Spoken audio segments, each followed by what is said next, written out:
तरी मला कीर्तन फेटा बांधताना ती एक जण म्हणला महाराज कीर्तन का सुटत सुरू तो होते म्हणला आता सुरूच व्हायचा प्रार्थना म्हणजे लोकांना वेळ नाही लोकांना वेळ नाही ह्याचा सुद्धा येत नाही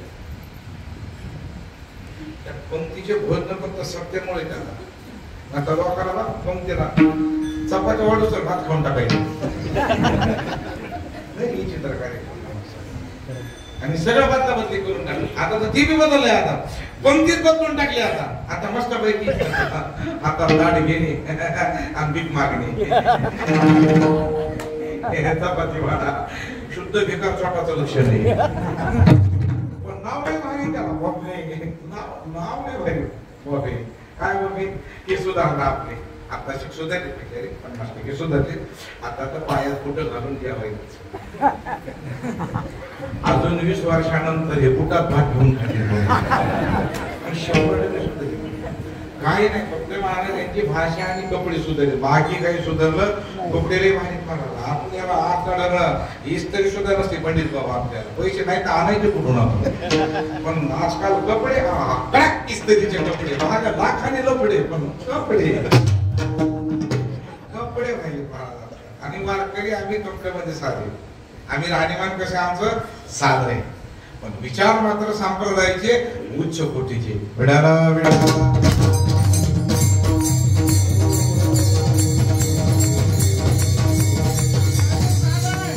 नामचिंतन सर्वात उपयुक्त साधन आहे पोषक आहे का अवघ्या वाटा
साधन उचित विधी विधान न कळे आणि कळलं तर न घडे सर्वता मग आमचं काय सोपं आहे भक्ती बंद बहु सोपा आणि पुण्य नादवे या जाणे येणे खेपा येण्याची पंथे बस ही साधन आहे नाम साधन संगीत भजन सुद्धा साधन आहे परमात्मा प्राप्तीचं ते उत्तम माध्यम आहे संगीत भजन सुद्धा पण त्याला आचारसंहिता आहे संगीत भजनाला काय आहे आचारसंहिता आहे ताल आणि स्वर ते ताल ताल आणि स्वर जर असल तुमच्यावर बसायला काही अडचण आणि दोन नसल पण नामदेवराय म्हणतात गाता येईल आणि बाकीचे उगं म्हणतात हरी हरी म्हणावे असं नामदेवराय म्हणतात.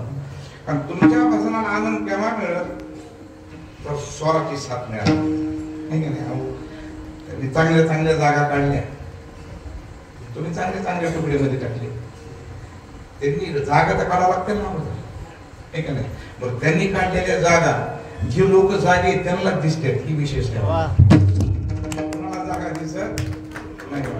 आणि काही लोकांना काय महाराज आहे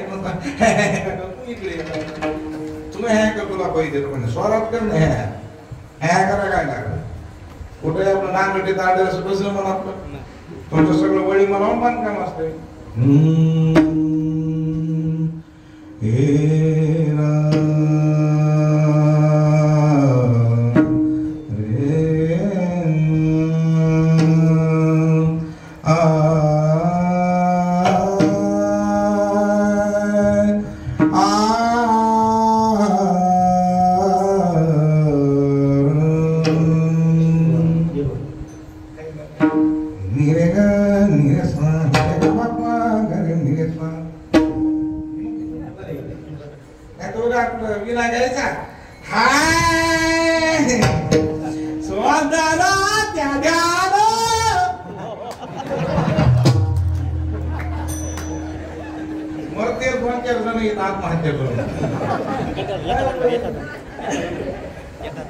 खाती तिसूर गाती तिसूर दिसतीत भिसूर.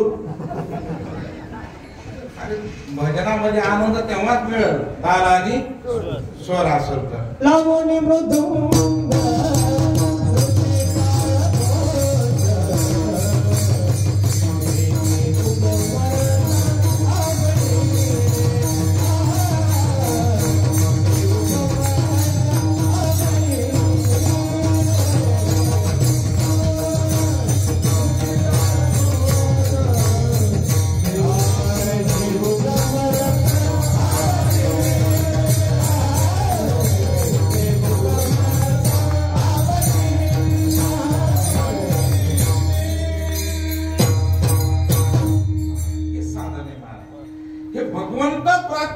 सर्वात उत्तम साधन आहे भजन. बाकीचे आहेत बरेच साधन आहेत. योग मार्ग आहे, कर्म मार्ग आहे, ज्ञान मार्ग आहे. नाही असं नाही. योग मार्ग सर्वात नंबर 1 चा मार्ग आहे, सर्वात नंबर 1 चा. पण तो योग जमला पाहिजे आपल्याला. बघा तुम्ही ज्ञानोबा सांगतात योग यांची लक्षणं. योग कुणाला म्हणावं आपण कुणाला योग घेऊन आपण सगळे कार्यक्रमा गेलेले कार्यक्रम सगळे महाराज हे आमच्या गावचे महाराज आहे मग योगीच आहे. सुगी म्हणा योगी नाही योगी असेल काय योगी कोणाला म्हणा ज्ञानोबा शब्द का योगी कोणाला म्हणा.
योगी पावन मानाचा.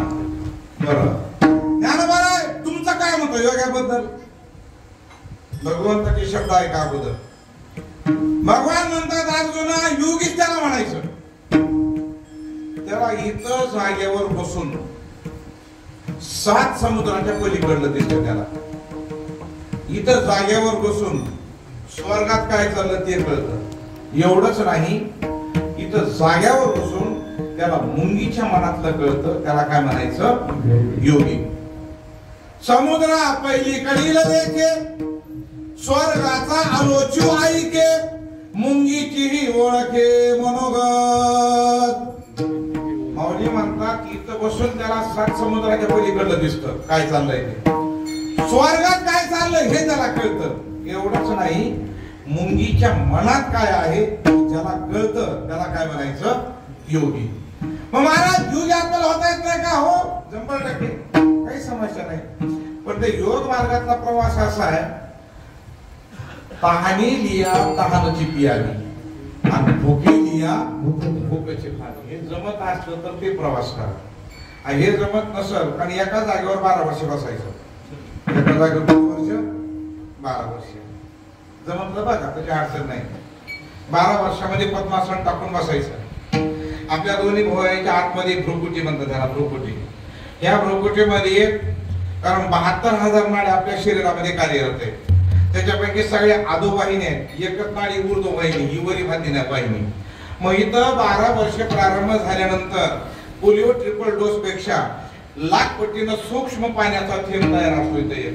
आणि तो थेंब योगी महापुरुष साधनेला बसल्यानंतर 12 वर्ष नासाग्र दृष्टी असते त्यांची, नाकाची, नाकपायची सारखा नासाग्र दृष्टी. आणि साधना 12 वर्ष करत असताना तो थेंब पाण्याचा बारीक इथून इथपर्यंत यायला त्याला 12 वर्षाचा कालखंड लागतो. किती? इथून इथपर्यंत यायला किती? 12 वर्षाचा. आणि 12 वर्षानंतर तो आतमधल्या मध्ये पडतो. मध्ये 2 जीव आहेत आपल्याकडं, महिंद्रा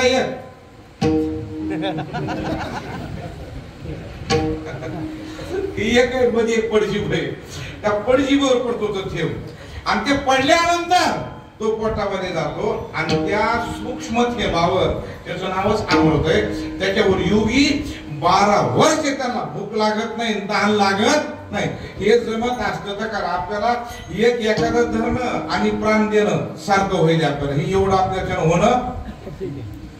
आपली एखादच 10मीला रात्री 1 वाजेपर्यंत बेजार करते. उद्या एखादच आहे कवर. आता एक एखादा जर मेळ लागा ना, चला धरतीत हे बी काही कमी नाही, धरतीत हे बी काही कमी नाही. आता खरं म्हणा एकादशीला आमच्या कळते शिवरात्रीला म्हणून महाराज मी भजे काय शिवरात्र